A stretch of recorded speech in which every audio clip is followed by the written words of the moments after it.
Alright, this is one of the serial killer files, which is fun.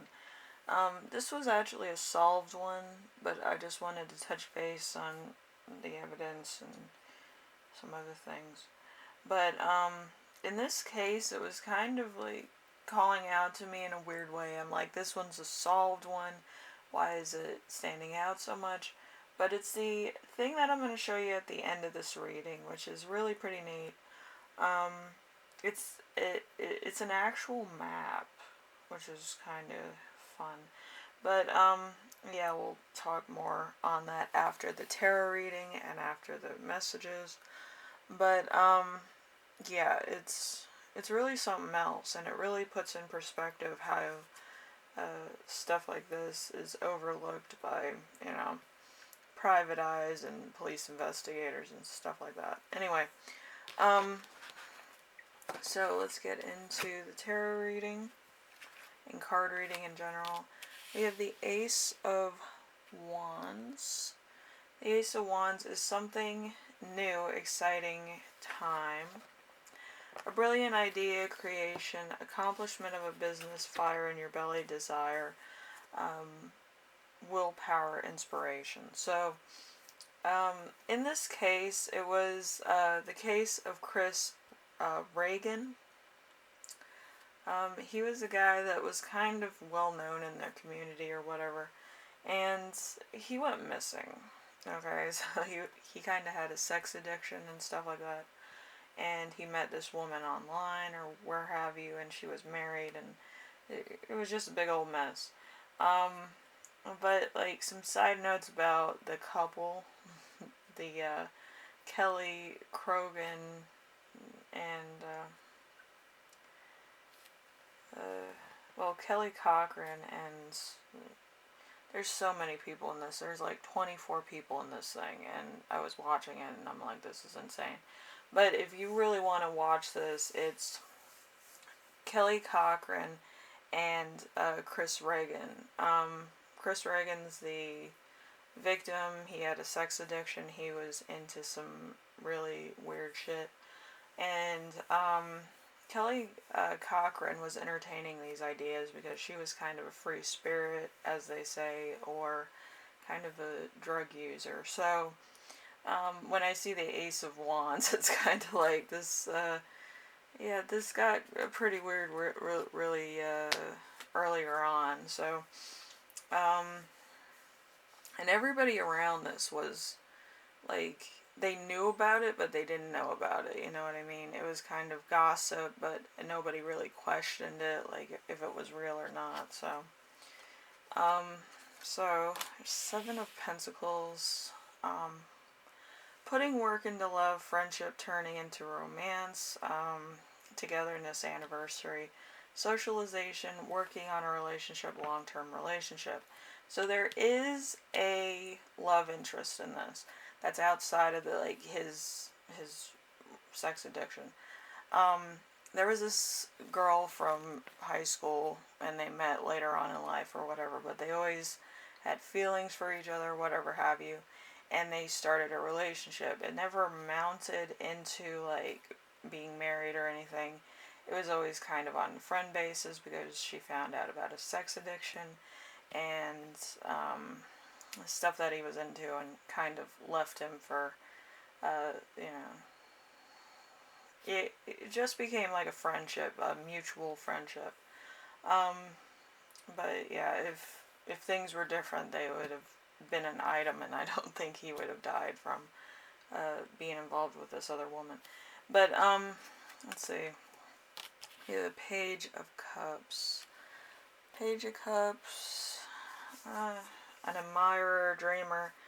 Uh, ability to detach, a caring attitude, a gentle approach, sensitivity, emotional involvement, and happy surprises. So there was a lot of different things happening. There was the married couple, there was a guy with sex addiction, there was the love interest that was outside of the sex addiction, and there was also friends of the murderers, which was a very interesting thing. There was the ideal, like witness and the ideal person that would be like a confidant to the police and would kind of be a friend to the murderers in question. I'll put that in quotes.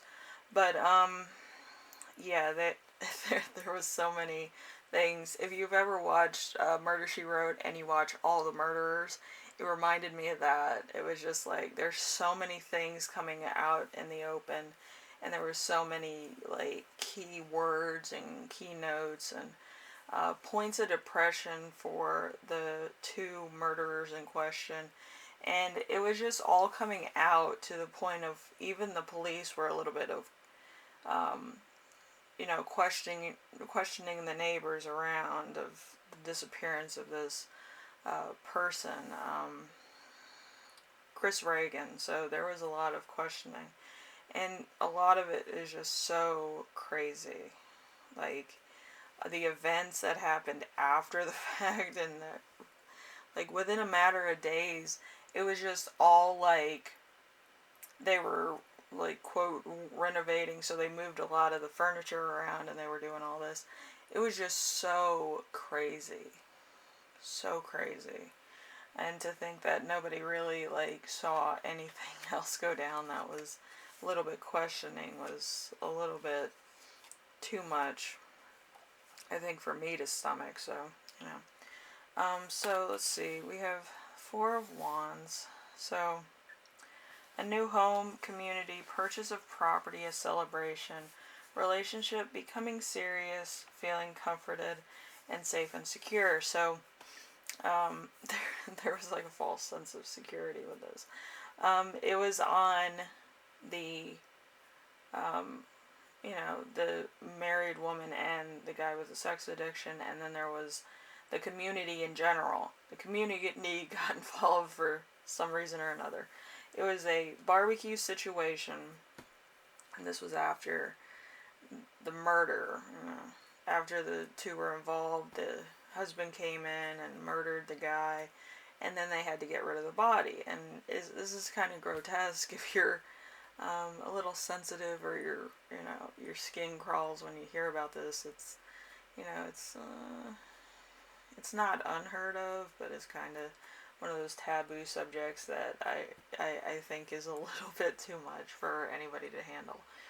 Anyway, so with this, the only people that knew about this was the married couple, the murderers in question. They actually took the body of Chris Reagan. They basically cut him into pieces in like the basement, and then they took the meat and they put it in a grinder to make hamburgers for the picnic that they were having the next day. And I was like, oh my god. And then like the bones and stuff they burned in the burn pit with wood and stuff, so then it wouldn't be obvious if anybody was flying over in an airplane or helicopter or anything. And then they like ditched the burn barrel so that they can make room for furniture and chairs for the barbecue, so nobody questioned it. Um, yeah, and I was like, holy crapes. But yeah, it's like there was 26 people that went to this barbecue at the quote murderer's house, and nobody really questioned it, but somebody was like, the meat tasted a little monotonous. Usually with cannibalism and stuff, it's like, it tastes like something familiar, but I can't quite put my finger on it. But yeah, I was like, and it's insane because you think your neighbors aren't like into this weird shit, but it's like it makes you question everything. It's like, have I ever tasted human meat before? But yeah, it's really like it gets to the point where one person questions it because they get really sick after the fact, and then they're questioning it. They go to the police. They say like, I ate some bad meat or whatever at this person's place. I think you might need to investigate because I don't know where they got the meat from, stuff like that. And it was like a harmless thing to like go ask somebody like where they got the meat from or something like that, because they didn't, somebody didn't want to be rude or anything. But yeah, I was like, I would have questioned it at the party. But yeah, anyway, so we got the Six of Wands in reverse. So fear of the future, paranoia, uncertainty, victory or gain, long delay, disloyalty. So the husband and the quote murderers um, actually starts questioning his own sanity. Like, there's people looking at us. There's a lot of questioning coming from the police office and stuff about barbecue and things like that. And it really plays with the husband of the two murderers in question, and it's like he keeps going into depressive mode. He wants to confide in somebody, he wants to talk to somebody. And this is when the police meet his best friend. I forget his name, but yeah, if you look up the thing, you can find out. Meet his friend, okay? And his friend is a little bit worried about him. He's having suicidal thoughts, and his friend's kind of sticking out for him and asking the police what exactly they asked him. So, um, yeah, and the friend is now keeping Cavey for the cops. It's like almost like a Bond kind of uh, spy thing. It's really kind of cool.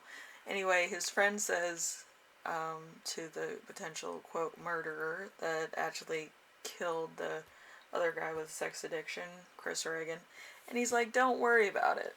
Don't worry about it. It's just a harmless question.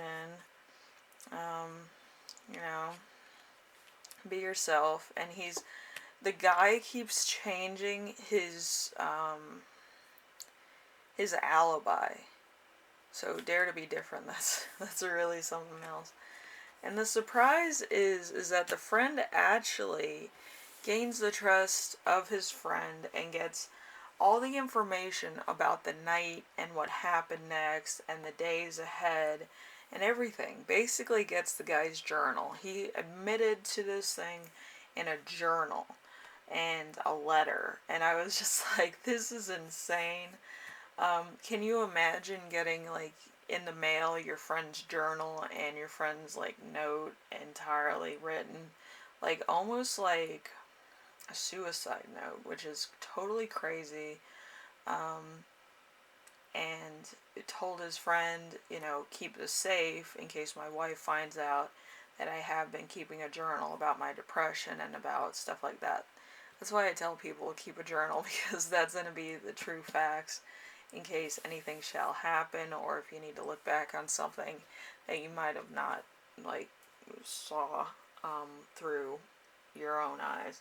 But anyway, it keeps getting to the fact of it's really surprising. The police are sure of it. They want to go question them again. But they need to be in control of the situation, where they're not going to lead on that they know anything. They're going to kind of take it as a culture shock. But the police kind of have a map to go on, which I'll show you the map in a minute. But yeah, they have a map to go on, so they're looking for the burn pit, because there was something mentioned about the burn pit in the letter. So they go to Iron River, which is in Michigan. It's probably like a couple yards away from this house. So they find the burn bin in the water. There's like little pieces and remnants of like almost like a oil. It's like human sweat basically, and they test it and it comes back sure, and they're like, oh, this is the burn barrel. So the police are just kind of looking around and finding little tidbits, little informations, clothes, keys. The car is left in like the park and go near the house. Everything's coming together. Like he even finds it with the map inside. The map is how to get to their house. What's funny is that if you looked at the sky at the time, it actually shows it in such a way where you could actually find the house yourself if you were in Michigan. So we have this right here, it's up, down, over, and then the dipper, and then you'd go to the house directly. After passing, like, I think it was a convenience store, so the Little Dipper would be the convenience store, and then this is the house. So, with the dragon here, it's an addiction. So basically the addiction pushed you into this situation. But everything leading up to this, the instructions, everything, if you connected all these dots, it would be the map to the house. And I was like, holy shit, and this is the sky thing, which is insane. It goes from here, and then it goes over here, it goes directly here, and it goes over. And then the house is right on the corner where this star would be. And I was like, this is insane. And where they found the body, well, what the remnants of the body was in the creek right here. But like right here in this like alcove, which is the head of the lizard in the sky, that's where everything was found, in the burn barrel at the edge of the water. So like the whole thing is like crazy. The meeting with the police and the meeting with everybody else. You have the ox driver, which is somebody else that came up with the plan, which was the wife. And then we have Pegasus. So people are going to be in their cars for most of it, but they're looking for something. But they're all the way over here. They literally were within minutes of where the body was found. So the body was found here. So you can imagine, you know. But yeah, it's like there was always an excuse of why people couldn't search the house. Because, you know, you would have found more stuff. But yeah, the stars gave you the whole story on the first day, which was insane. And that was on October 14th, 2014, in the sky near Michigan. And those were the only stars in the sky. And they were put in such a way where even stars that were not associated with the constellations were associated in order to complete the pattern. It was like really interesting, and it just painted the picture of it being more of a task than anything else. But yeah, we have all like death surrounding this. We have the dragon, we have the chariot driver, we have the snakehead, the lion. It's really like insane to think about it. But yeah, it's the mystery, isn't it? So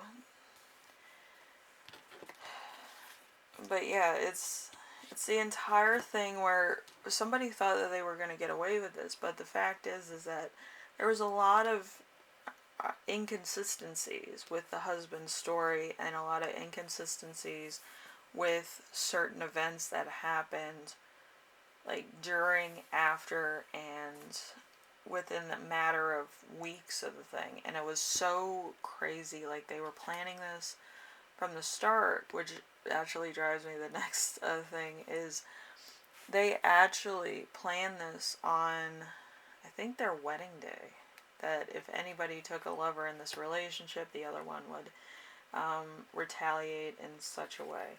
But I was like, this is sick. Anyway, so we have the Six of Swords. The Six of Swords is someone will betray you. They're dishonest with others, and a nothing approach. but rethinking approach, you're dishonest with yourself, coming clean, unfair results, and deception. And then there is the Six of Wands with accomplishment of goals, victory, recognition, public reward. You will be successful, hard work, paying off, rewarded emotional and financially. So this friend of the quote murderers were very on key when it came to this situation. It wasn't like it came all of a sudden. It was kind of like there was some off things and points of conversation that didn't make sense and stuff like that. But once they kind of got the journal and they got the written letter from this guy, one of the murderers, he was the one that pulled the trigger, but I don't think he wanted to. I think he had a lot of demons, and he does talk about that in the journal. I didn't want to read the journal. I read probably the entirety of the journal, but it was like really really coded things. Like it was there's words for people's depression depending on how they see themselves and how they see the unresolved feelings that they have from going from one extreme to the next. So yeah, there was a lot of coded messages in there, but there was also a lot of truth to them too, because like you get really hypersensitive when you have depression and when you have PTSD and when you have bipolar, because every stimulant is very like intense. Like you take everything personally, or you take everything as a point of your own weakness, which is really weird. But yeah, the journal is like real telltale sign. Anyway, I will go into the messages and finish up the tarot in the next part. I know some people are like, what the hell? But anyway, yeah, I'm down to like 6 minutes. I don't think I can finish this in 6 minutes. But I will touch base on the map in its entirety and what the symbols mean and stuff like that, because it's a real intense situation that works out in the favor of course, the ideal witness and the police. But it was like almost a cold case, which was interesting. So, Anyway, I will see you in the next reading of Chris Reagan's case, and, we'll see what happens, right? Anyway, see you in the